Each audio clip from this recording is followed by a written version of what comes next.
มายัง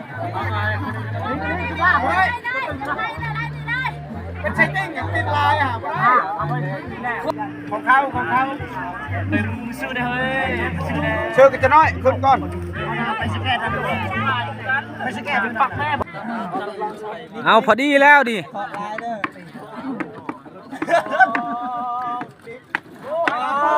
ได้หัวเลยวันที่29 30แม่นเพิ่นสิแข่งเรือตอนนี้ก็ยังซ้อมอยู่พักเวทตะแรงก็ซ้อมไปแม่ทางนั้นไม่พายมาพี่น้องให้ไปยิงเขายืนนะชับกระผักเอาเปิดคลิปเปิดภาพมากับมาพบมาพอกับบ่าวบุญคงคือเก่าน้องพ่อแม่พี่น้องตอนแรงๆพี่น้องเอาก่อนอื่นกันสบายดีเด้อสบายดีและสวัสดีพ่อแม่พี่น้องFC เมื่อสุขคนบ่ว่าอยู่ในและก็ต่างประเทศยินดีต้อนรับเข้าสู่ช่องบ่าวบุญคงคือเก่านะมื้อนี้ก็บ่าวบุญคงไปซ้อมเรือกะดนแล้วบ่าวบุญคงก็บ่ได้ซ้อมเรือเพราะว่าบ่าวบุญคงกะซ้อมเรือประมาณ2 มื้อนี่ล่ะแต่บ่าวบุญคงกะบ่ได้อัปเดตถ่ายทำให้พ่อแม่พี่น้องรับชมนะพี่น้องวันนี้กะอยู่ทางเซโปนนี่แหละบ้านอุดมสุขเมืองเซโปนพี่น้องเนาะมาลุ้นมาชมน้ำกันพี่น้องอยากแข่งนี่แหละพี่น้องเพื่อที่เพิ่นแข่งแต่ละปีกะอยู่นี่แหละเพิ่นเอาไว้อยู่ในวัด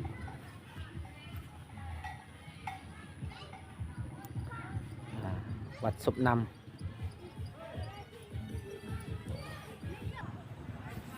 ตัดภาพมาบัดนี้ก็อยู่ที่บอนที่เขาเจ้าสิแข่งเรือนี่แหละพี่น้องอยู่วิวยามแรงๆพี่น้องพลหากาเสาตกประมาณนี้แหละพี่น้องยามแรงๆเนาะวิวกาสวยสดงดงาม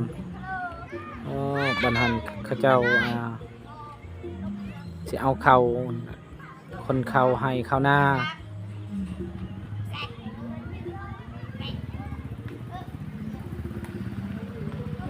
วิวยาม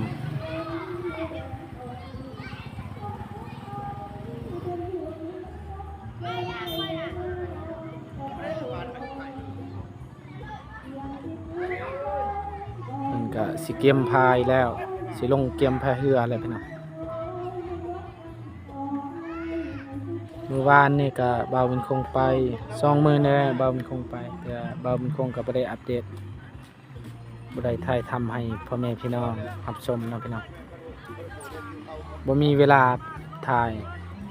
เพราะว่ามาปุ๊บเพิ่นก็ให้ซ้อมเลยให้พายซ้อมเรือนี่แหละ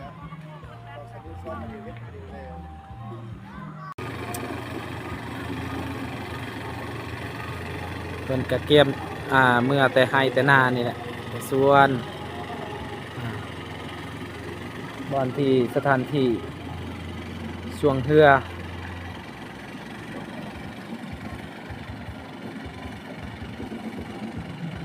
นี่เพิ่นกะเกียมลงแล้วพี่น้อง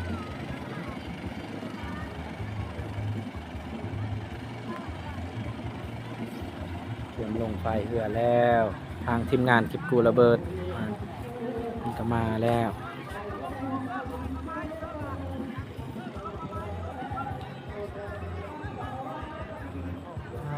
วิวสวยสดงดงามพี่น้อง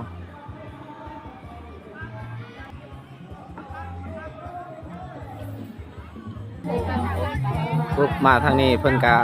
ขายเครื่องขายของนี่ขายอาหารไม่ยังนี่แหละ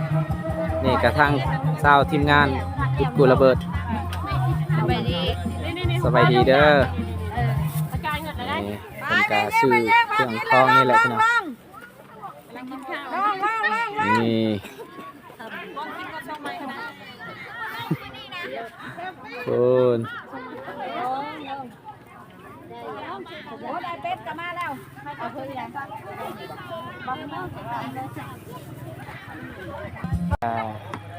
ให้ซ้อมเพื่อตัวนี้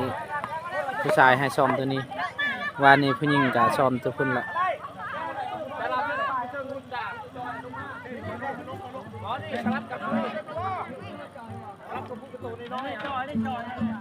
ไปเตยอยู่ตัวนี้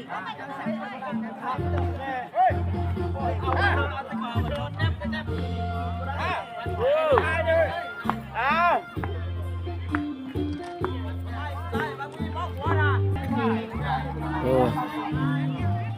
กำลังลง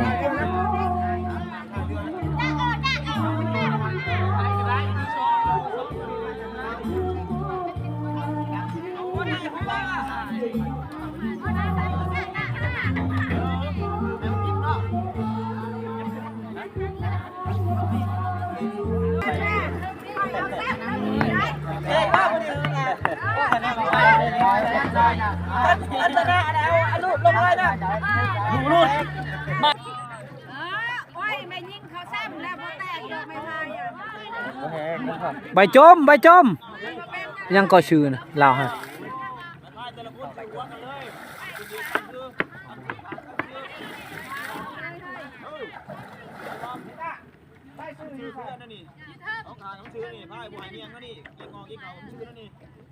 หลังแดงลงอีก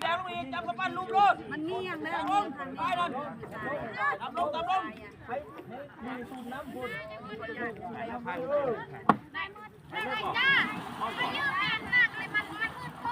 ไปแล้วพี่น้องไปแล้วโอ้โอ้เอาทีมงานเก็บกูระเบิดปีนี้เป็นอะไรถ้าเบิ่งนำกันแล้วพี่น้อง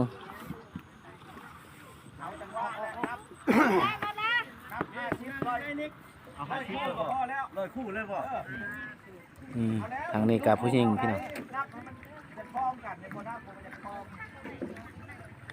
เที่ยงอยู่นี่นัดข้างเดียวพวกนัดไปนัดเต็งพักไม่เห็นเอาอันนี้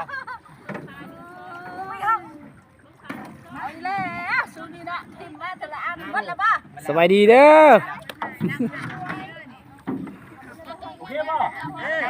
ขาลงงานสิบห้าไปโอ้ยเงี้ยกันเลยให้พูดหนึ่งไอ้นิกจะไปนั่งภาคนั่นนะเธอเราไปบอกชอบคนได้เนาะลงมือไปเลยกันเข้ากันเบิ่งมูเด้อแล้วไปเลยป่ะบ่นั่งอยู่พอนั่งอยู่พออันนี้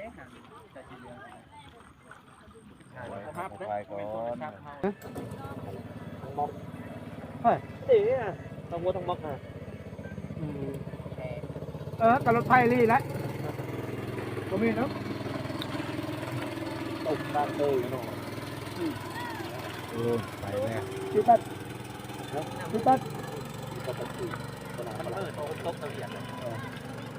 โอ้มาแล้วพี่น้องโอ้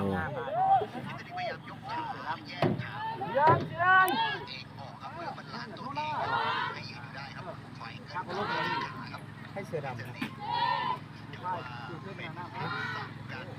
ใช่วะแล้วนั่งกินเสือดำเ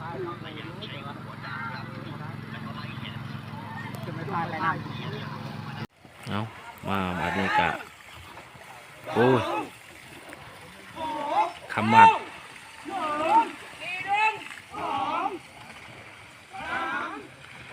มีแต่รอบเพิ่นขึ้นจะหน่อยกะเบามันคงนี่แหละสิเปลี่ยนโมงโคนะพี่น้อง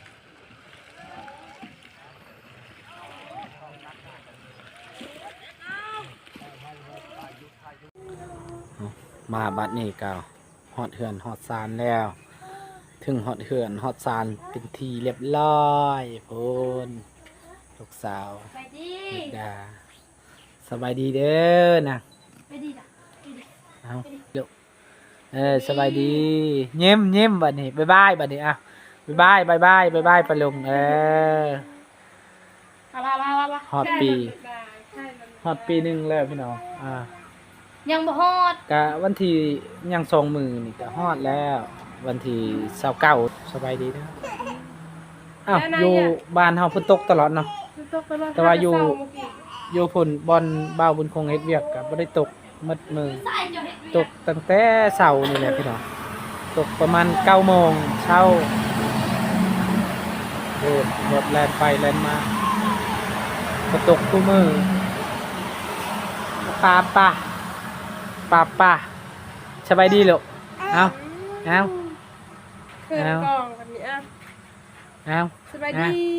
บ๊ายบายลูกบ๊ายบายบัดนี้บ๊ายบายบ๊ายบายบายเป็นมดมือมันบอกบ่ได้ให้เลยบ่เดี๋ยวนี้บ่นะบ่เด้ทำพูแล้วบ่ทำพูแล้วบ่ยานละติรถบัดนี้มึงยากรถดามีบ่อีกรถใช่บ่เบิ่งนี่เปิดมันมีเบาะมานั่งรถจ้ะบ่โอ้หายแม่ ให้นั่งบ่ให้จับบ่ให้คอยจับรถเอื้อยสิว่าเปิดเกาะให้เปิดเนาะนี่ยายปัวแล้วไม่คิดเจอนะเพราะอะไรอายะล่ะไปยะไอ้นี่พี่น้องนี่เราเปิดเบาะลูกตาให้เบิ่งแบบนี้เด้อที่เปิดแบบนี้โอ้คักโอ้สบายนุดาใส่เครื่องคองเพิ่นและใส่ขนมยังนี่นุดามาใส่ขนมดิเบิ่งเบิ่งแม่ก่อนไปแม่บ่สบายช่วยอะไรกันเฮาบัดนี้ก็อยู่บนห้องนอนน้องใส่ย่าเพิ่นบ่สบายมีแต่บ่สบายตลอดอากาศก็คือว่าแหละจะหน่อยหนาวจะหน่อยร้อนฝนตกอากาศเปลี่ยนแปลงตลอดโอ้ยนางนดาก็ได้เบิ่งเราเหี่ยวนี่ยิ่งแหละเบิ่งนุดาเหี่ยวนี่แม่ใส่นี่นดาพูดไปใช้มื้อนี้บ่ได้ไปใส่อยู่เฮือนฝนตกถ่ายคลิปก็บ่ได้เฮาถ่ายคลิปพื้นที่มันเต็มโทรศัพท์เฮาเฮ็ดหยังก็บ่ได้แล้วมันเต็มมาแล้วโทรศัพท์ก็สิเพแล้วถามเบิ่งอันน่ะแม่ย่าราสิแม่ตู่ราสิไปบ่ฮู้ว่าค่อยสิพาไปป้าฮู้คือป้าเฮาไอ้สักปลายสักที่ปลายเกิดมันว่าไปสักซะดีแหละไปล่ะ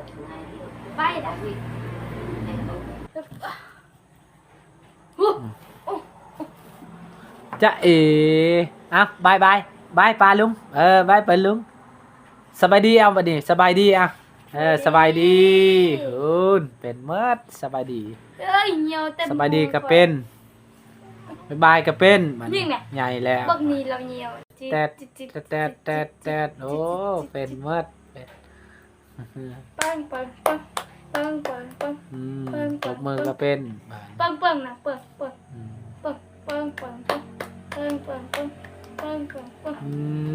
บายบัดนี้บายเอาสบายดีสบายดีปะลุงสบายดีตบมือเลยเก่งไปดี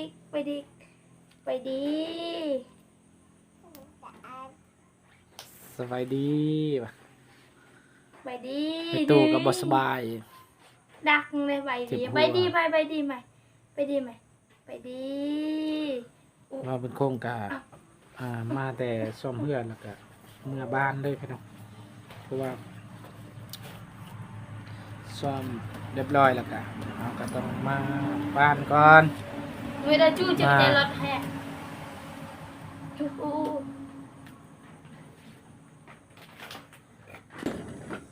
เนี่ยไม่เนี่ยไม่มาขนมยอดต้นได้จะสั่งเสียกมาฮะกี ไม้นี่ก็ซ้ำบ่ได้ใส่เนาะใส่ไม้ก็ซ้ำบ่ได้ใส่ไม้ เฮาก็ยังบ่เคยใช้จักอะไรเขาเปิดเขาปิดยังบ่ฮู้เลยนี่จักตัวใดเสียงจักตัวใดบ่เสียง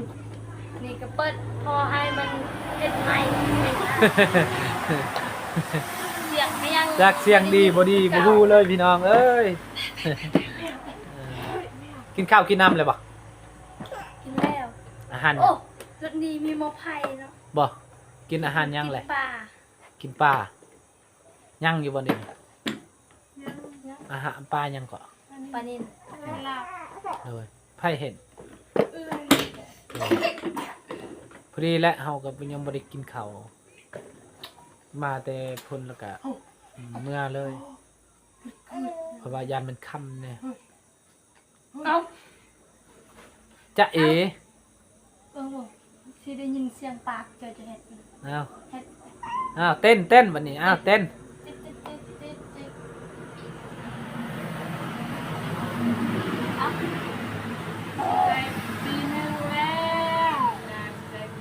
ไปดิ เออ เป็นอะไร ดี ความรู้สึกสี่ครบปีหนึ่ง ฮอดยำทีมงานมาแล้ว เป็นอะไร ยามนี้เนาะเพิ่นมาเนาะ แม่นยำนี่ เลย วันที่เช้าปลายเพิ่นมา ใครสิฮอดมือบ อลลี่ก็บ่ได้ขึ้นมาเลยเนาะกินฮอดเพิ่นบอลลี่ก็ดนแล้วเพิ่นก็บ่ได้มา อู้พ่องออกเล็กพ่องเด้อผู้ใดอยากใส่ก็ใส่เด้อเล็กพ่องนี่แหละสิออกผู้ใดอยากใส่เนาะ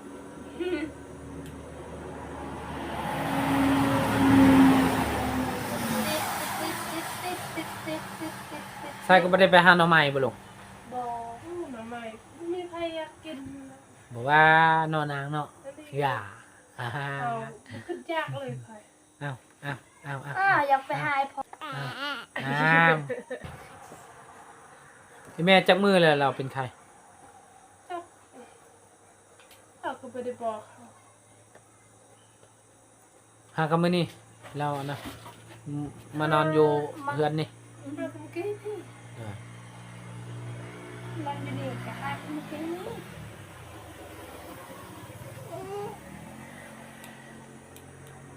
นี่หิมหูยนางติ๊บ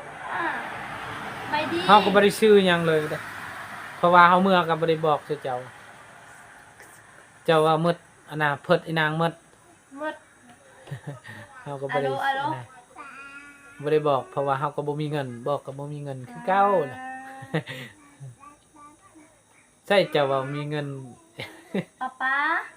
ก็ซื้ออยู่นี่ก็ได้แหละคันนี้กันเฮาบ่มีเงิน ยากเข้าไป มีแต่เงินใส่น้ำมันแล้วก็ใส่น้ำมันแล้วก็มา มี นี่ เงินแต่ทำยาก เออ ขับรถบ่เป็นแบบนั้น จ้าให้ใส่นี่เด้ไปซื้อก็ได้ วางลม ต้องใส่ ข้างนะทางบันลาง เคยบ่ได้ลบรถมันใต้เคยอยู่รถในบ้านลากมันพอแห้ง รถเต็มไปต้ม รถมันตายแล้วเฮาอยู่บ่แพ้เฮาก็เลยทิปมันตกเลยวิทหายแล้วอารมณ์ดีขึ้นมาก็เอาลูกมันขึ้นไหมบ่จะคายหันกันไปอัน เดี๋ยวเฮามาแต่สปอนหันเห็นเพิ่นยกรถนี่แหละรถ วิลพี เกิดอุบัติเหตุอยู่นะบ้าน บันเก่งจอก บ้านกิ่งจองบ้านน้องเอ็ดนี่แหละ รถใหญ่ปีนทองเอาลูก รถเวียด ลู นี่ ก แหละ ลูก มีไหม หายอะไรเนาะจะชิมองเอาไอ้หอมไม่ได้ปลาลูกนะเอ้ยให้เอ้ยเด้อรถเจ้านี้เด้อให้เอ้ยเนาะเจ้าบุคีเด้อขี่รถตาก่อน เป็นอะไรตอนอันน่ะตอนนุดดาเมื่อลงพระบางนั้นได้คิดฮอดบ่ ชินฮอด คิดฮอดแห้ง เลย เพิ่นก็เคยอยู่นำเด้ก็บ่เห็นดนประมาณ9 มื้อนี่แหละอยู่เพิ่นก็ประมาณ2 ทิศนี่แหละเนาะ 2 อาทิตย์บ่อยู่พุ่น ช่องทิศนั่นแหละประมาณ 2 อาทิ นั้น ตย์ อยู่แท้ๆ แต่อยู่แต่ประมาณเก้านี่แหละมันเก้ามือแต่ว่าเฮามา ทางเนี่ยดนน้ำทาง ที่ ต้ นั่ น นน่ะ เฮากับไอ้ต้นนุดดาเนี่ยอ้อดีแต่ว่ามันบ่ชอปานใดถ้ามันชอนี่โอ้ลำบากอันนี้ นี่ นี่ก็ผิดกันนำแม่เพิ่นก็ตลอดแหละ นี่เอาแต่ นุดดานี่มาแนมในกล้องเลยเหรอ แม่เด้เบิ่ง FC ปลาลูกมาให้ นาวเฮ็ดหยังกับอันนี้คะ ใส่น้องไปใส่ น้องไปลิ้น บ่อยู่เรือนเลยโอ้ยเจ็บนะเลย 10 ปีสิศาสตร์บ่เคยเห็นน้องไว้สักเครืองหากับมื้อนี้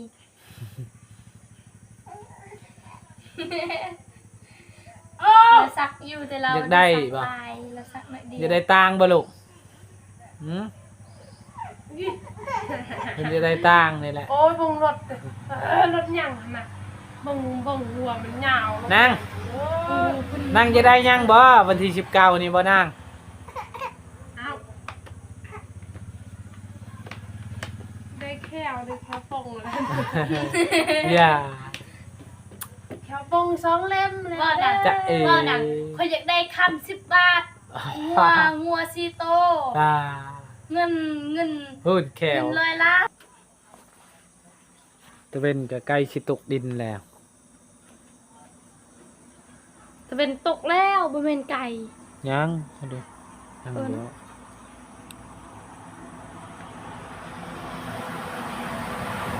ว่าอิหยังเด้เนาะเพิ่นเอามา ระเบิด จักอีหยังเนาะ ระเบิด สิแม่นโรงงานนี่แหละ ระเบิดเนาะพี่น้อง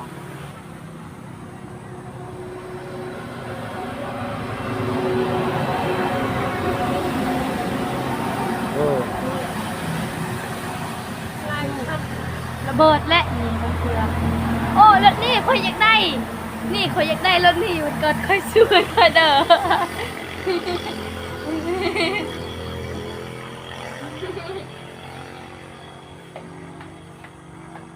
นุดาเอ้ยนุดาเอ้ยมันเกิดจะได้ยังนุดา มืด ได้กับกาบ นี่ปะเท่าก าบห้องเนี่ยอ้าว ได้ยังเจ้าบ่ได้กับกาบบ่ อ้าวสบายดีเด้อพ่อ สบายดี เฮ็ดหยังกินข้าวแล้ว ยังบ่มีอาหาร อ๋ออันนี้ก็น้องใส่สิเอาให้พ่อมักบวชนะพี่น้องมาเก็บให้เขาจะไปเวียกสิกินมักบวชนี่แหละพี่น้องเพราะว่า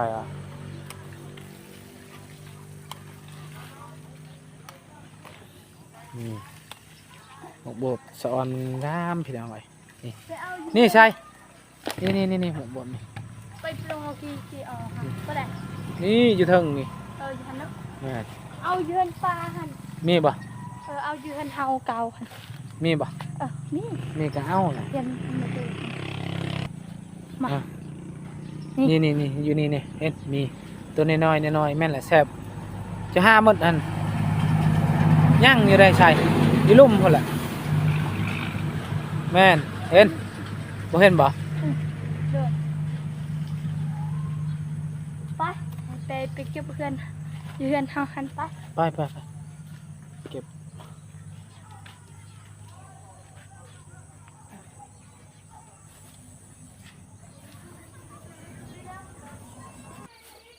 ไปเบิ่งสวนผักเฮา เบิ่งชวนผักน้องใส่ก่อนพี่น้อง ผักกาด จะได้ผักกาดกำลังเริ่มปรุงเนาะ แม่ นี่ นี่ก็ผักกาด นี่พี่น้อง อยู่นี่ก็ผักกาด ใส่อยู่บ่ขี้แบใส่เนาะ อยู่นี่ขี้แบ่อยู่นี่ขี้พูดอยู่นี่ ขี้งัวบ่ บ่แม่นกับข้าว ขี้แก๊บ เก็บ แม่นแหละ มันที่จับ นี่ปลาทอ นี่พวกบัวเห่าตอนนั้นมันยัง บัวก็ น้ งาม อยๆอยู่นี่ก็2-3 มือนี่มันก็ใหญ่ พวกบัวนี่งาม บ่งนี่มดแดงไฟนี่ปิกัดเห่าโคตรเจ็บเลยเนาะนี่ แน่นไหมนี่ ไปเก็บบักบัวต่อพี่น้องเอ้ยดูด้าซื้อขนมบ่